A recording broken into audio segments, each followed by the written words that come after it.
Just an interesting strategic play that a lot of big companies do is they create competition with themselves because they know at a certain point, people want to choose and try something different. That's just how humans are.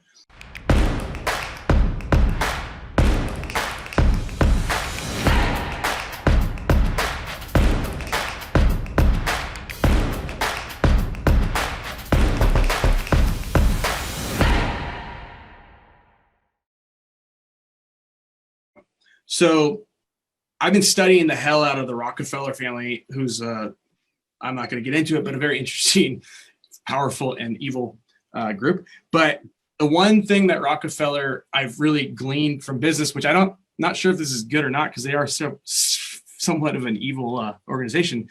But they said their family motto was competition is sin. And so Rockefeller made a point in life to own both sides of the game, right? So compete with yourself, have another brand that helps the decision-making process move faster once a fish is on.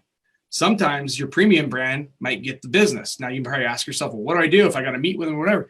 Figure that out when you get to that problem, right? I'm sure you can call one of us and we can help be that premium brand face and voice for you if necessary, right? But bottom line is like, you want to speed up this process of making a decision once you know you have an interested party. Every day there's thousands and thousands and thousands of people buying websites, getting SEO done, signing up for lead generation services. Once you know you have a mark, once you even have a client, another thing that's interesting to do, let's say you have this guy as a paying client. Sometimes when you feel like that client's on their way out, you need I don't know how many clients you have, but like, when a client starts getting wiggly, this is another strategy you can come behind and prospect your own clients with another brand and kind of like either make them stick because the other brand is so expensive and they're like, oh shoot, I don't want to move. I know I need it, but I don't want to pay all that extra money. Or they're about to jump ship anyway and they jump to the new brand.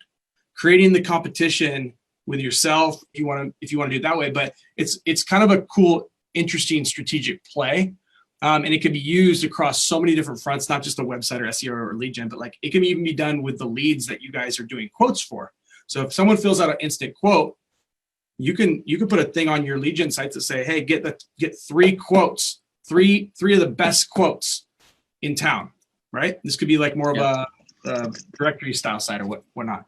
You supply all 3 quotes, high, medium, low, and let them choose. But you gave them enough information, you gave them different proposals. Just an interesting strategic play that a lot of big companies do is they create competition with themselves because they know at a certain point, people want to choose and try something different. That's just how humans are.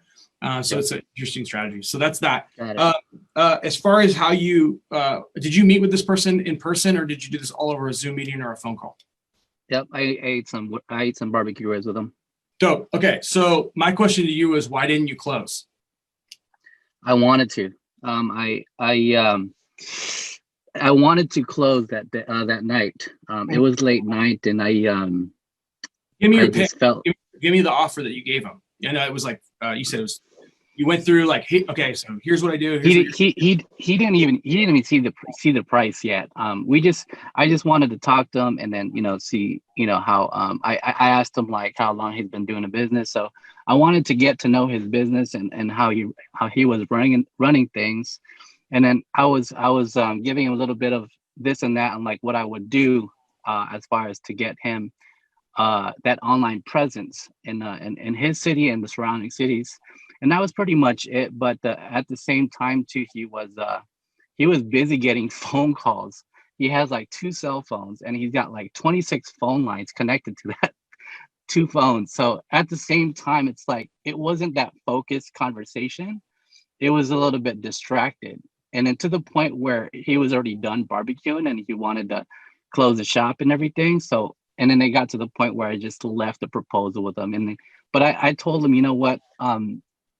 Just remember, I'm only going to work with one niche business owner, not with anybody else. That's why if you work with me, and it's only going to be you and nobody else. That's why. And I told him that if you really want to dominate this city and surrounding cities, then definitely let's have that talk on Friday. Did you know that he wanted a website he was in kind of like feeling like he wanted a website before you went to that meeting at the barbecue? He did. Yeah, he wanted a website. Two things. Next time, come bearing gifts. Build the website. There you go there. Be like, hey, I already started the project. I already know we're doing business, so I already started it. We'll figure out the logistics of the deal at a later date, right? So that's number one. You know, especially I don't know how many clients do you have?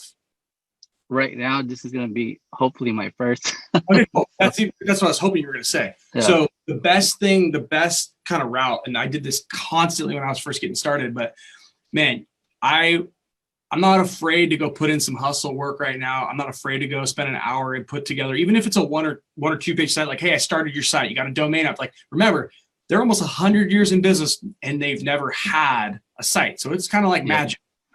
So you show up, a guy he's never met who, remember, you don't know someone, you don't necessarily trust them 100%. So you got to have that dating process, which what you guys just went and did. You just had your first mandate. Congratulations. So with that mandate, like that was you guys getting to know each other, right? And the reason you didn't ask for the money was because you were also uncomfortable because it's your first one. So next time when you go to a situation like this, or actually when you get off the stream tonight, why don't you go ahead and build him the 5-page website. If he does business with you, great. If he doesn't, give it to him anyway. Okay.